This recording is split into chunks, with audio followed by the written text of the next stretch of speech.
Baik pemirsa TVR Parlemen dimanapun Anda berada, berjalannya program makan bergizi gratis atau program MBG ini baru-baru ini menuai persoalan di berbagai daerah. Di Cianjur ini terdapat puluhan siswa atau belasan siswa mengalami keracunan setelah makan bergizi gratis dari dapur setempat, dan juga di Kalibata, Jakarta Selatan ini terjadi dugaan penipuan dan juga penggelapan dana dari aktivitas program MBG.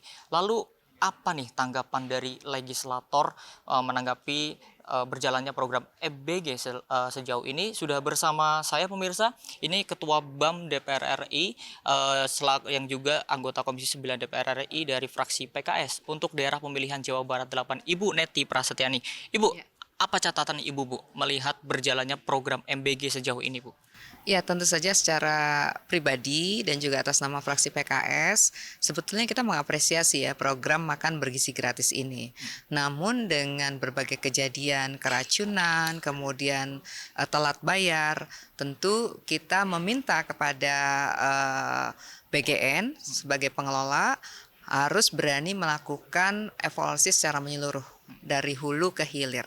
Jangan sampai programnya bagus, tujuannya mulia, menyiapkan SDM yang sehat, unggul, dan berdaya saing, tapi kemudian tata kelolanya buruk, begitu ya. Nah, ini yang menurut saya menjadi catatan penting, bahwa keberanian untuk mengevaluasi dari hulu ke hilir harus dilakukan. Oke. Seperti itu. Baik, apakah sejauh ini sudah berdasarkan dari kunjungan Ibu di BAM maupun di Komisi 9 kan sudah beberapa kali meninjau Ya. MBG, Bu, ya. Apakah sudah ada evaluasi terkait dengan standar mutu kualitas makanan yang sudah Ya. dilakukan oleh BGN, Bu?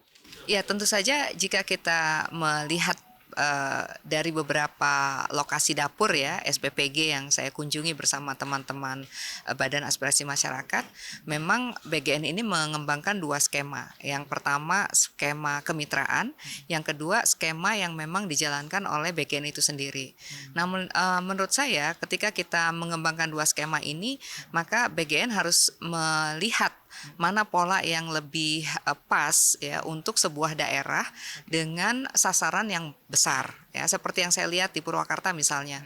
Ini akan sangat efektif jika dikelola oleh kemitraan, yayasan yang memang sudah terbiasa melayani santri dalam jumlah besar, yayasan yang memiliki murid dan peserta didik dalam jumlah besar, sehingga mereka sudah terbiasa memasak dalam jumlah besar, kemudian juga sudah mengutamakan kualitas, standar mutu begitu ya, dan keamanan pangan.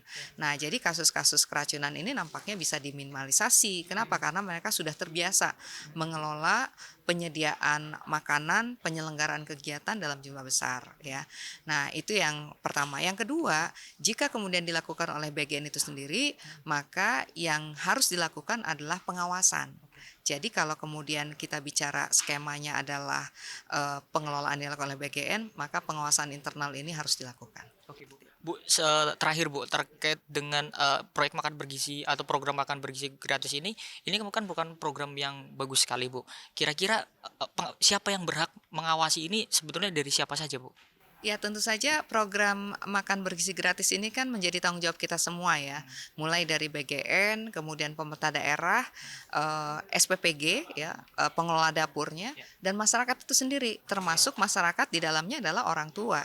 Ya, orang tua yang kemudian menerima laporan dari anaknya atau kemudian komite sekolah, semuanya berhak memberikan masukan, memberikan catatan agar program yang tujuannya mulia, tujuannya bagus ini tetap bisa dilakukan dengan peningkatan kualitas penyelenggaraan ya. Jadi itu yang menjadi kata kuncinya, keberanian mengevaluasi dari hulu ke hilir dan juga pengawasan dari berbagai pihak. Dan Ibu akan menyampaikan juga ke BGN nanti, Bu, ya? Tentu saja dalam masa persidangan ini ada agenda rapat bersama Badan Gizi Nasional, catatan-catatan tadi akan kita sampaikan Baik. dalam rangka perbaikan. Ya. Baik. Terima kasih Ibu Neti Prasetyani selaku Ketua BAM dan juga selaku anggota Komisi 9 DPR RI, di mana tadi Ibu Neti Prasetyani menyampaikan komitmennya untuk terus mengawal program MBG ini dan juga akan menyampaikan langsung kepada pihak yang berwenang untuk menangani program MBG ini, yaitu dari Badan Gizi Nasional atau BGN, dan juga diharapkan ke depannya program MBG ini, program yang baik ini dapat berjalan sesuai yang diinginkan dan juga aman di saat dikonsumsi oleh masyarakat. Dan tentunya pemirsa, itu tadi laporan saya langsung dari ruang sidang Komisi 9 DPR RI. Saya Alfat Rizky kembali ke studio.